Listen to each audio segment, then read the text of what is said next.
آپ نے اور آنریبل سینئر پیونی جج نے جو کنسرنز ریز کیے تھے اس پہ پرائم منسٹر نے آپ کو اپنے مکمل کوآپریشن کا اور جو اسسٹنس چاہیے آپ کو ایگزیکٹو برانچ سے اس ضمن میں وزیر اعظم نے آپ کو یقین دہانی کرائی تھی کہ وہ جیسے آپ کہیں گے اور جس طرح سے کہیں گے وہ ہوگی۔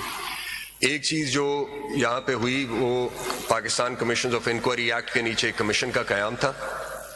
میں اب وفاقی حکومت کی جانب سے میں یہ وضاحت بھی کرنا چاہتا ہوں اور یہ واضح بھی کرنا چاہتا ہوں کہ یہاں پہ وفاقی حکومت نے کسی بھی پوائنٹ پہ یہ نہیں کہا کہ وہ کسی ریٹائرڈ فیڈرل سیکرٹری کو یا کسی اور کو اس کمیشن کی سربراہی یا اس کو ایک ون مین کمیشن بنائیں گے۔ یہ پروپوزل آیا کہ ایک بہت اچھی ریپوٹیشن کے اور غیر جانبدار نان کنٹروورشل ایک کوئی ایسے جج ہوں سپریم کورٹ کے جس پہ کوئی انگلی نہ اٹھا سکے۔ پروپوزلز آئیں، سابق چیف جسٹس تصدق حسین جیلانی صاحب کے نام پر پھر کیبنٹ میں بحث ہوئی، مگر میں اس سے پہلے اس کی میں ڈیٹیل میں آپ کو میں لے جانا چاہتا ہوں کیونکہ یہ ضروری ہے کہ پچھلے 3-4 دن سے جو سوشل میڈیا پر اور جو میڈیا پر جو بات چیت ہو رہی ہے اس سے ایک تاثر دینے کی کوشش کی جا رہی ہے کہ شاید یہ ایگزیکٹو برانچ اپنا ہی کوئی کمیشن اپوائنٹ کر کے اور وہ جو انکوائری ہے وہ ایگزیکٹو برانچ کر رہی ہے۔ ایسا بالکل نہیں ہے۔ میرے وہ دوست جنہوں نے اس پہ بات کی ہے انہوں نے غالباً 2017 کا ایکٹ پڑھا نہیں ہے۔ جو جوڈیشل کمیشن جو انکوائری کمیشن اس کے نیچے بننا ہے 2017 کے ایکٹ کے نیچے، اس کے پاس اس سے زیادہ اختیارات ہیں جو آرڈر 26 CPC کے نیچے کمیشن بنتا ہے۔ اس کے پاس سول کورٹ کا اختیار ہے، اس کے پاس فوجداری عدالت کا اختیار ہے، اس کے پاس اسپیشل ٹیمز کانسٹیٹیوٹ کرنے کا اختیار ہے، اس کے پاس ہائی کورٹ کی کنٹیمپٹ کی پاورز ہے کیونکہ یہ ریٹائرڈ چیف جسٹس تھے تو ہائی کورٹ کی کنٹیمپٹ کی پاور ہے۔ یہ ساری جو پروسیڈنگز ہوتی ہیں یہ جوڈیشل پروسیڈنگز ہوں گی۔ قانون پابند کرتا ہے تمام وفاقی اور صوبائی حکومت کے اداروں کو کہ وہ اس کمیشن کی معاونت کریں گے، اور وفاقی حکومت کو پابند کرتا ہے کہ وہ جو بھی مدد فراہم کرنی ہے اور جو بھی کمیشن کی ریکوائرمنٹس ہوں گی وہ فراہم کرے گا، پرووائڈ کرے گی۔ تو یہ بات کہنا کہ وفاقی حکومت نے یہ عدلیہ کی آزادی سے متعلق ایک بہت ہی اہم اور ایک سنجیدہ اور جو ہمارے کانسٹیٹیوشن کا بیسک سٹرکچر ہے اس سے متعلق انکوائری یا انویسٹیگیشن کے لیے وہ وفاقی حکومت نے خود ہی یہ اپنے آپ میں تفویض کر لیا، ایسا بالکل نہیں تھا۔ اور یہ بھی میرے خیال میں آپ بتا دیں کہ جو نام تجویز ہوئے تھے وہ ہم نے تجویز کیے تھے۔ 2 نام آپ نے تجویز کیے تھے، اب میں نام بتا دیتا ہوں۔ سابق چیف جسٹس ناصر الملک اور سابق چیف جسٹس تصدق حسین جیلانی کے نام تجویز ہوئے تھے آپ کی طرف سے، اور ہم نے آپ سے کہا تھا میٹنگ میں کہ یہ نام آپ ہی تجویز کریں۔ یہ نام آئے 28 تاریخ کو یہ میٹنگ ہوئی سر یہاں 2 بجے۔ یہاں سے جب ہم گئے تو پرائم منسٹر نے اگلے دن کیبنٹ میٹنگ کال کی۔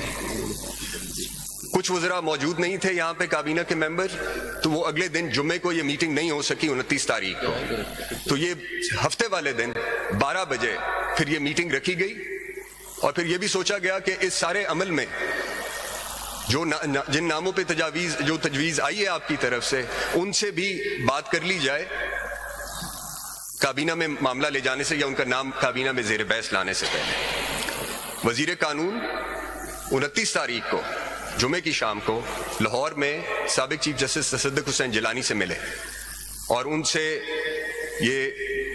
سے کہا کہ یہ ایک انکوائری کمیشن فیڈرل گورنمنٹ جو ہے یہ بنانے جا رہی ہے، اور آپ کی جو نام ہے وہ ہمیں عدلیہ سے سپریم کورٹ سے آپ کا نام آیا ہے، اور ہمیں وفاقی حکومت کو بالکل کوئی اعتراض نہیں ہے، اور ہمیں خوشی ہوگی کہ اگر آپ اس کمیشن کو آپ چلائیں۔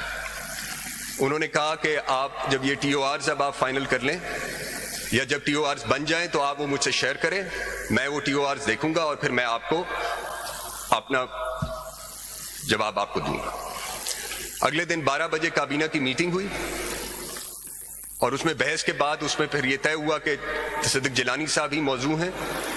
ٹی او آرز بنے، جو سمری آئی وہ ٹی او آرز بنے، اس پہ بحث ہوئی، اور پھر جب کابینہ نے یہ فیصلہ کر لیا کہ یہ اس کو اپروو کرنے کا، تو وزیر اعظم نے پھر کہا کہ اس کو آپ اناؤنس کرنے سے پہلے، فائنل اپروول سے پہلے، وزیر اعظم نے کہا کہ یہ وزیر قانون کو کہا کہ آپ ایک دفعہ پھر سابق چیف جسٹس تصدق حسین جیلانی سے بات کریں اور ان سے یہ شیئر کریں اور ان سے فارمل کنسنٹ لیں.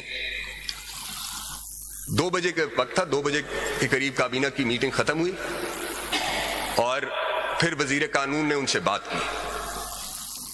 اس بات میں ان کو ٹی او آرز بتائے گئے اور ان کا ایک سوال تھا کہ اس کے اندر ایک ایسی پروویژن بھی ہونی چاہیے کہ کمیشن اگر کسی بھی معاملے کو مناسب سمجھے جو اس خط سے اور ان الزامات سے جڑا ہو تو وہ اس کی بھی تحقیق کر سکے.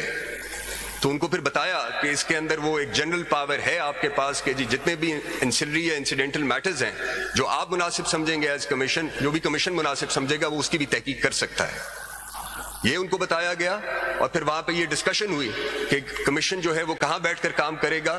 تو اس پہ اتفاق ہوا کہ فیڈرل شریعت کورٹ کی بلڈنگ جو ہے وہاں پہ مناسب فیسلٹیز ہیں, آپ وہاں پہ بیٹھ کے کر سکتے ہیں. اور پھر جو بھی سیکریٹریل سپورٹ ان کو چاہیے اس کے اوپر بات ہوئی اور انہوں نے ان ٹی او آرز پہ اتفاق کیا. یہ تھی سر ہفتے والے دن تقریباً 2:30 بجے کی بات. اس کے بعد پھر جو کچھ ہوا, he is a gentleman through and through.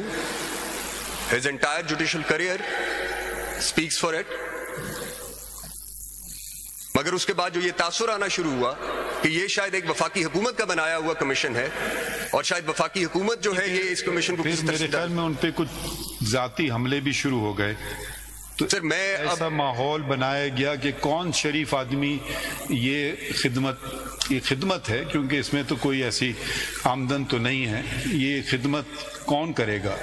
اگر آپ ایک فارمر چیف جسٹس جو کل پرسوں والے نہیں ہیں تو شاید آپ اس پہ لوگوں کی اپنی اپنی رائے ہے, کافی عرصہ گزر چکا ہے ان کو. تو ایسے ہی ہم نے نام تجویز کیے جس پہ کم سے کم لوگ تو ہر چیز پہ بھی انگلی اٹھا سکتے ہیں کہ کم سے کم انگلی اٹھی جائے.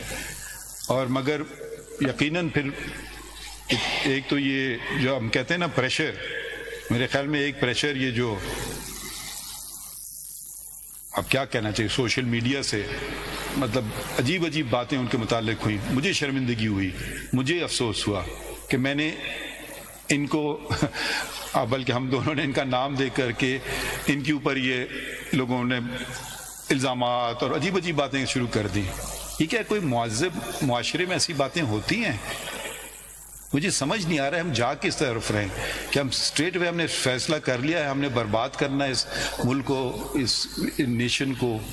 بھئی ایک شریف, اگر آپ کو کوئی اختلاف ہے تحریری طور پہ آپ لکھ سکتے تھے. کسی وکیل کو اختلاف ہے وہ اپنے representative body supreme court bar association کو لکھے, چیف جسٹس کو لکھے کہ بھئی یہ مناسب نہیں کیونکہ یہ وجوہات ہیں. سرکار کو لکھ سکتے ہیں کہ نہیں. تو یہ حملہ کرنا کسی پہ, بس ابھی کوئی شریف آدمی وہ تو جواب نہیں دیں گے. ہر شریف آدمی کہے گا بھئی شکریہ بہت بہت, آپ ہی سنبھالو, میں تو چلا ادھر سے. یہی ہوا, انہوں نے انکار کر دیا. میں ایک چیز ایڈ کرنا چاہتا ہوں یہاں پہ کہ جو عدلیہ کی آزادی ہے, عدلیہ کی آزادی آپ کے اپنے فیصلے شرف فریدی انہوں نے انکار کر دیا نا رائٹنگ میں. جی جی یہ خط ہے آپ کے پاس ان کا؟ جی ہے سر. جی سر یہ آپ کے پاس ہے؟ مجھے دیکھیں ابھی مجھے آفیشیلی نہیں آیا, آپ ہی کو آیا. آپ ہی پرائم منسٹر کو ایڈریس کیا سر. جی. Subject, One Man Inquiry Commission. This is dated 1st of April 2024.